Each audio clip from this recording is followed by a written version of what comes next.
Good afternoon and welcome to another edition of Teen Startup TV. I am here with Simon Osmond. It's a pleasure to see you again, sir. Yeah, it's awesome to be back. Tell us a little bit about your business, project, or service. Yeah, so I own and operate Simon's Property Maintenance, and we mainly service the County Cases Valley, that being Quispamsis and Rothesay, but we do offer services throughout the greater St. John area, and our main focus is to offer a good quality service that's worth the money for as a property owner, but also offering that customer service and kind of building a family around the business itself. So that's a little more unique than just doing the landscaping. Exactly, because it's a very saturated market around here. I could probably name 15 or 20 different companies, but there's only one company that offers the customer service like I do. That's awesome. Yeah. What made you want to pursue that aspect? Like what led you to this business? I started this business about 7 years ago in 2015 when I just wanted a little bit of pocket money like every 12-year-old does. And I just started mowing my neighbor's lawn, and it kind of grew from there. And in 2020, I came to the Idea Center and realized, hey, I can really make a go at this. And they helped me find my passion, which actually is not so much in lawn care and property maintenance. It's more in helping people. So it's more of a medium to help people rather than just to make money. But the money aspect's awesome. You got to pay the bills. Exactly. Right. So do you have a certain market that you want to target? When you say you want to help people, Right. Is there a certain kind of person you most intend to help, or is it all people? So we offer a more premium service, so we are looking for those higher paying homeowners. But there is that aspect where we do want to help some people who need the help or just simply don't know how to maintain their home or what needs to be done. Because a lot of people now, life is so busy, they don't have time, they weren't taught how to mow their lawn, they weren't taught how to clean up their leaves in the fall or why it needs to be done. They just see it as another bill. So we're hoping to kind of bridge that gap and make another friend in the process as well. That's awesome. Yeah. Well, so what all services do you provide? Mowing and leaf clearing, anything else? So our main services is mowing. That runs for 26 weeks from May to October. And then we do our fall and spring cleanup in April, early May, and October, November, as well as aeration, dethatching, overseed. Another big service that actually I wasn't originally planning on offering on a large scale, but is our truck and trailers for hire. So if you need a couch moved or something like that across town, that's become a big service because not a lot of people own those types of vehicles nowadays. So I'm able to go with my trailer and move couches that they bought off Kijiji, or I moved a kitchen counter from St. Andrews to Rushabakto in the fall. Wow. So it's kind of crazy and it's a lot of fun because I grew up always loving trucks and the transportation industry. So it's kind of awesome to have my own transportation side of the industry, I guess. Cool. Yeah. So what goals do you have for this business now? By the end of university, I'd like to build it into a self-sustaining business where I can live off of it and make the community a better place and help those people is kind of the main goal. It's not to make millions, but that would be nice. But to help people and be able to live comfortably. When did this go from being a small part-time gig to make a little money to being Simon's Property Maintenance? When I started here at the Idea Center in the fall of 2020, September, we did an activity and it helped us find our true passion and what we're here for, and that's kind of when it clicked and I realized, hey, I can really make a go at it. I got the drive and the ambition, and the past 18 months have just been wild. So you have currently several jobs. yes. So where your business is growing, how do you manage your time to be able to meet your customers' needs while also working a totally unrelated job Right. for a local company? Yeah, so in October or September of 2022, I was working at a body shop in the Valley full-time, and I was doing this on the side a little bit, and I just finished there a couple weeks ago in order to be able to handle the spring rush for my customers, but I am also transitioning into a different job. So I'm able to take care of my customers on the evenings and weekends. I do shell out quite a bit of time a week to make sure they're properly serviced, because at the end of the day, that's what they deserve. They're a homeowner. They don't deserve to worry about whether I'm going to be showing up or not, because that's my commitment and promise to them. Right on. So, Have you ever figured out how many hours a week you typically work? I figured last summer between my full-time job and my own business, it was somewhere in the 60 to 80 hour week range. So that gives that gives my own business about 30 or 40 hours just of physical work. We're not talking about marketing or the back end work. So probably I would say on average about 30 hours a week. Yeah, and even during the winter I'm spending, quite a bit of time emailing, doing quotes, building our CRM system and getting to know it so I can better serve those clients. What's a CRM service? So our CRM is a customer relationship management software, I believe. And so I just picked it up as we're growing. We have over 25 customers now and some customers with multiple properties. So putting that into a spreadsheet is just not efficient at all. I was spending hours, recording each job when it's done, how much we made off it, this, and so on and so forth. So this automates the process a little bit. I'm able to, once I figure out, okay, what my pricing is and what I want for that client and property, I'm able to go and make the estimate within 10 or 15 minutes, put a nice detailed description for them, and be able to send it off by email. So that's really streamlined the service because a lot of people like being able to run their life on one central hub, being their cell phone or their laptop or whatever. And it also gives me the ability to print that off and be able to go and present to customers in person as well. So it's a good mix in being able to manage that relationship and keep track of when stuff is done. And looking forward, as I hire more people and grow the business, I can use that to track what they're doing throughout the day, send them jobs, send them assignments, and track their hours and what is really going on with the business. There's going to be a learning curve because a lot of businesses right now don't necessarily do that.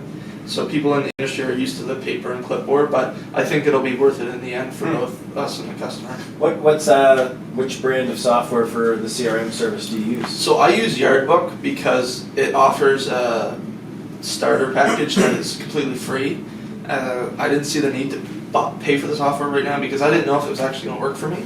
So that's why I use Yardbook right now, but there's many other industry-specific softwares. There's Jobber, there's Yardbook, and a few others that I can't quite remember. But they often will sync with your QuickBooks as well, so it makes accounting quite easy too. That's cool, man. Yeah. Yeah. Whole other skill set I knew nothing about. Exactly. So you're still learning new skills all the time. Exactly. How much time would you say you put into the back end in summer? In the summer, I try to limit my time to I would say probably 25% of the time I spend on the business into the back end. So that's why I wanted to get the CRM initially in the first place, because last summer it was kind of sloppy and we didn't know exactly where we are. And a big thing in this industry is to know your numbers. So during the summer, I spend about 25% of my time on the back end, making sure the invoices are done and everything. But during the winter, it switches to 75% and then 25% into our snow removal. Yeah. What would be your advice for a student who is where you were, 3-4 years ago, and who wants to maybe grow the business? Well, a couple things. Just ask whatever questions you got. Questions, they're avenues of new opportunity. That's how you learn. The more you ask, you might seem annoying at first, when you get your kids in 2s and 3s, they ask questions all the time about stuff. That's just because they want to learn. So if you got questions, just ask them. Find people, search videos. I spend probably an hour a day watching YouTube videos of people, even though they're in the States, doing the same type of industry and wanting to grow a community like I am. I'm still learning, right? So, and being able to apply that. So just ask questions and look to learn. And, that's the easiest way to build yourself as a person, as well as, people recognize that that's a really good skill to have nowadays, is that you're willing to learn and want to ask questions. So I'd say most of my opportunities have come from that, as well as, again, just make that phone call. Just call that client who mentioned this, or call that person, or figure out how much this actually costs. Just do it. So, right on. Yeah. Is there anything you would do differently if you could go back and give yourself advice? Just before you started the Idea Center course, and say, Simon, listen, man, listen to me, you got to do this, or don't do that. Probably start sooner. Just, if you got a gut feeling, just go for it. Because I liked having my jobs, not only because I liked working at those jobs in the automotive industry as like a mechanic, but there was a good safety net to have, and I would do that again, but I would probably take more risks on the business side and spending more time on that and going for those bigger accounts, so that I can leave that job sooner and pursue my real dream. Good advice. Yeah. What are some of the biggest challenges you've had during the last 18 months or 12 months? Number one is probably because I'm so young. So people, when you walk into the dealerships, they don't think you're as serious. So I've been treated, unfortunately, not as well as I thought I should be treated at some of the dealerships, and now I'm looking back, it's like, wow, look at how much money I'm spending elsewhere. It's just because you treated me, And I'm not saying that to them, obviously, but I'm just thinking that. So probably my age. Any local dealerships you want to give a shout out to say to other young entrepreneurs? Yeah, so first of all, Big Rock Rentals, they've helped me a lot. Renting equipment is actually really good if you're getting started in the industry, especially with aerators, detachers, and the combi systems.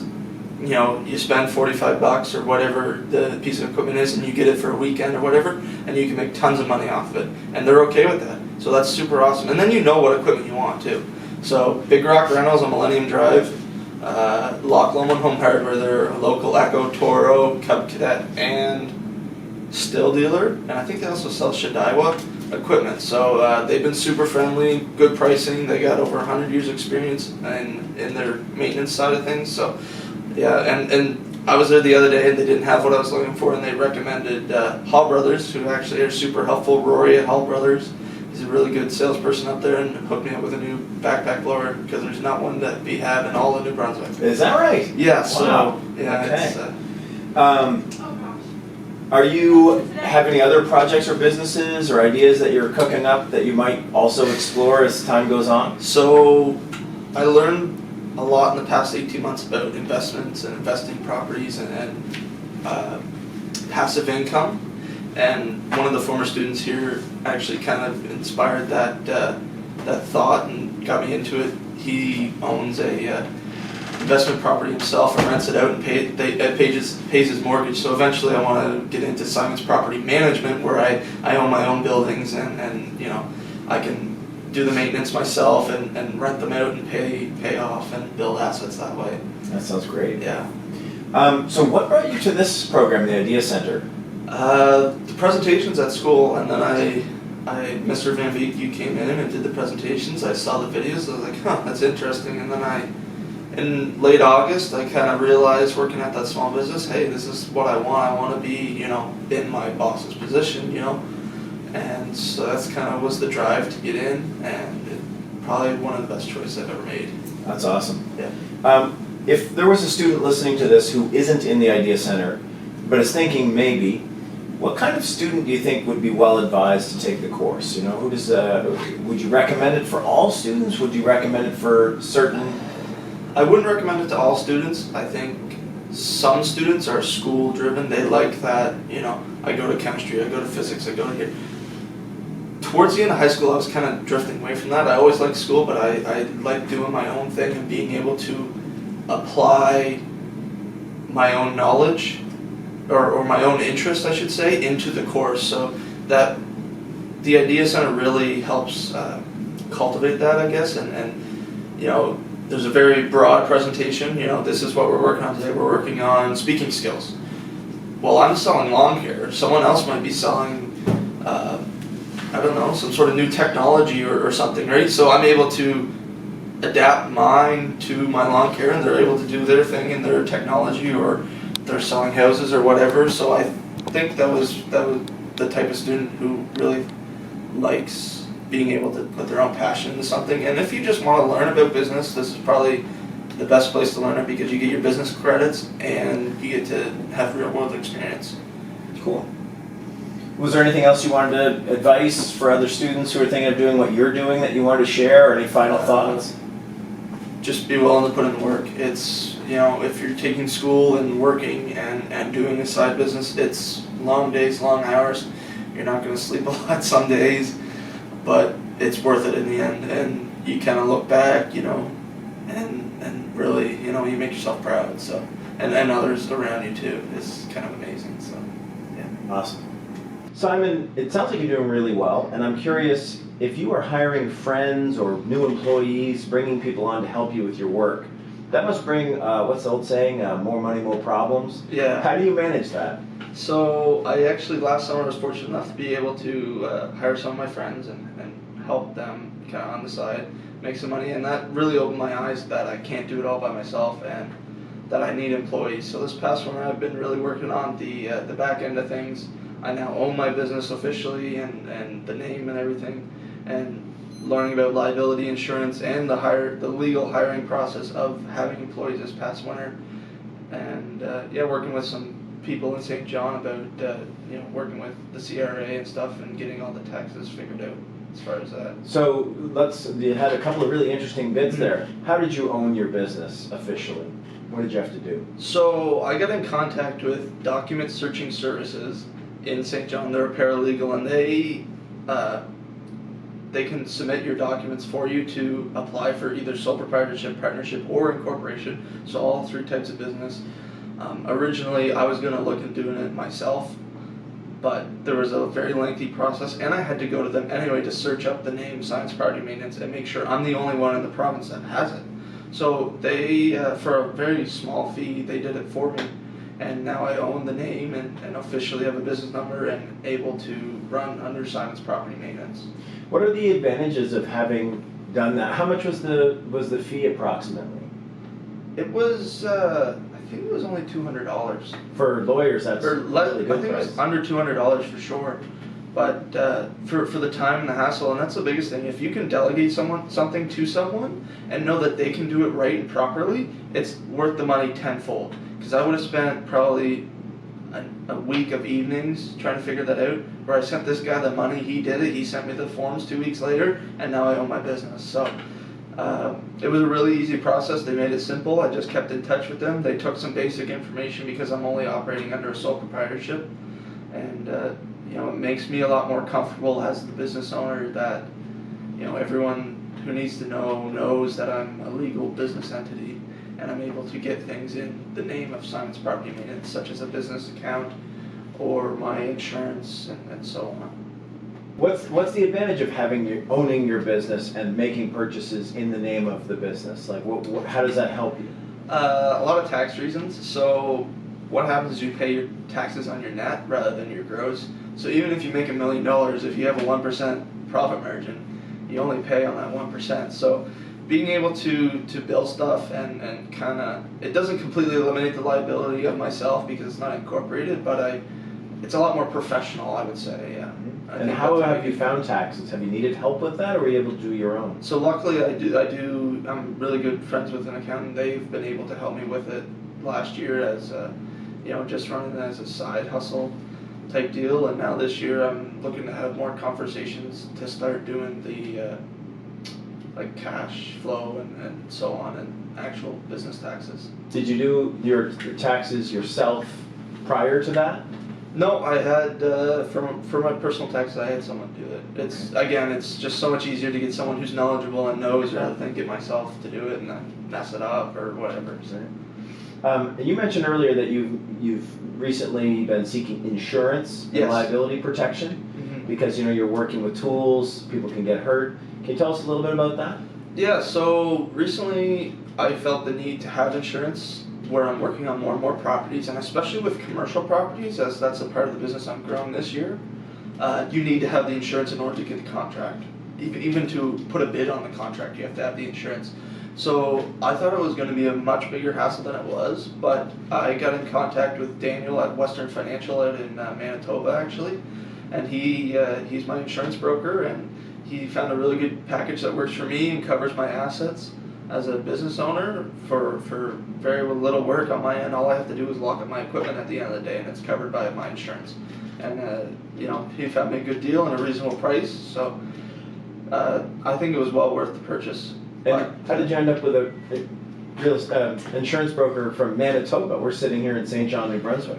Looking back at it now, I probably should have asked local real estate, or not real estate brokers, but insurance brokers, as it's much easier just to drive over and get the help from them. But he's been really awesome. I was originally looking at slip and fall insurance or snow plowing insurance, which is insanely expensive compared to just general liability. So I was looking all over the internet looking for quotes just to get a ballpark. I wasn't really too set on what I wanted to do, so I didn't want to lock myself in anything. So originally I did contact a business out in BC actually who offers slip and fall or or did at the time, and then eventually got in contact with Western Financial, and Daniel's been right on the spot. I mean, even with the time zone difference, he just always answers my emails within an hour or within a day, and then if I send it on the weekend, he answers it first thing Monday morning. So other than being able to meet him in person, it wasn't really a big deal. So it's really finding who works for you. Well, Simon, it's been really interesting hearing about your journey over the last several years with your business, and I wish you continued success. We hope you'll come back and share your wisdom with the Idea Center again. And thank you so much for your time today. No problem. I really appreciate coming in. It gives me a good reflection on what I've done, because some days you feel like you're not getting ahead, but this definitely makes you feel good. Right on. It's awesome. All right. Thank you.